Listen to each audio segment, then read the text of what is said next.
Hubballi neat ಅಕ್ರಮ, ಜೋಶಿ ಮನೆಗೆ ಮುತ್ತಿಗೆ ಯತ್ನ, ಯೂತ್ ಕಾಂಗ್ರೆಸ್ ಆಕ್ರೋಶ. ಹುಬ್ಬಳ್ಳಿ ಎನ್ಇಟಿ ಪರೀಕ್ಷೆ ಪ್ರಶ್ನೆ ಸೋರಿಕೆ ವಿರೋಧಿಸಿ ಯೂತ್ ಕಾಂಗ್ರೆಸ್ ವತಿಯಿಂದ ಪ್ರತಿಭಟನೆ ಆರಂಭಿಸಿ ಕೇಂದ್ರ ಸಚಿವ ಪ್ರಹ್ಲಾದ್ ಜೋಶಿ ಅವರ ಮನೆಗೆ ಮುತ್ತಿಗೆ ಹಾಕುವ ಯತ್ನ ಮಾಡಿದರು.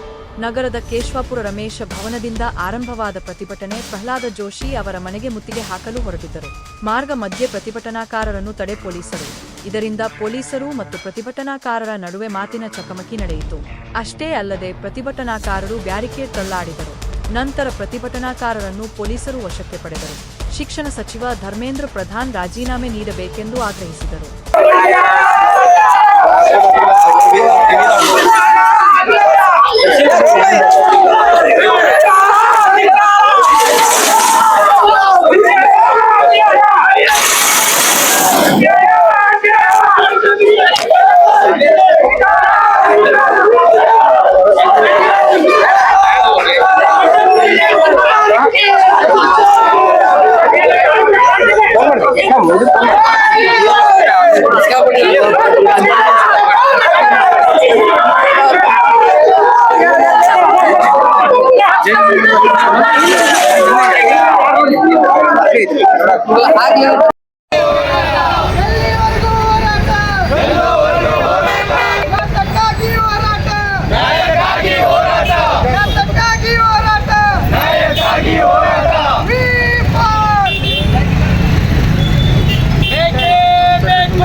ವಿದ್ಯಾರ್ಥಿಗಳ ಜೊತೆ ಆಟ ಆಡುತ್ತ ಬಿಜೆಪಿ ಸರ್ಕಾರಕ್ಕೆ,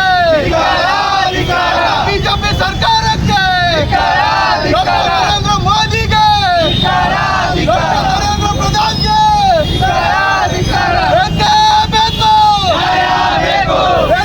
ಬೇಕು. ಉಚ್ಚ ಎಜುಕೇಶನ್ ಮಿನಿಸ್ಟರ್ಗೆ,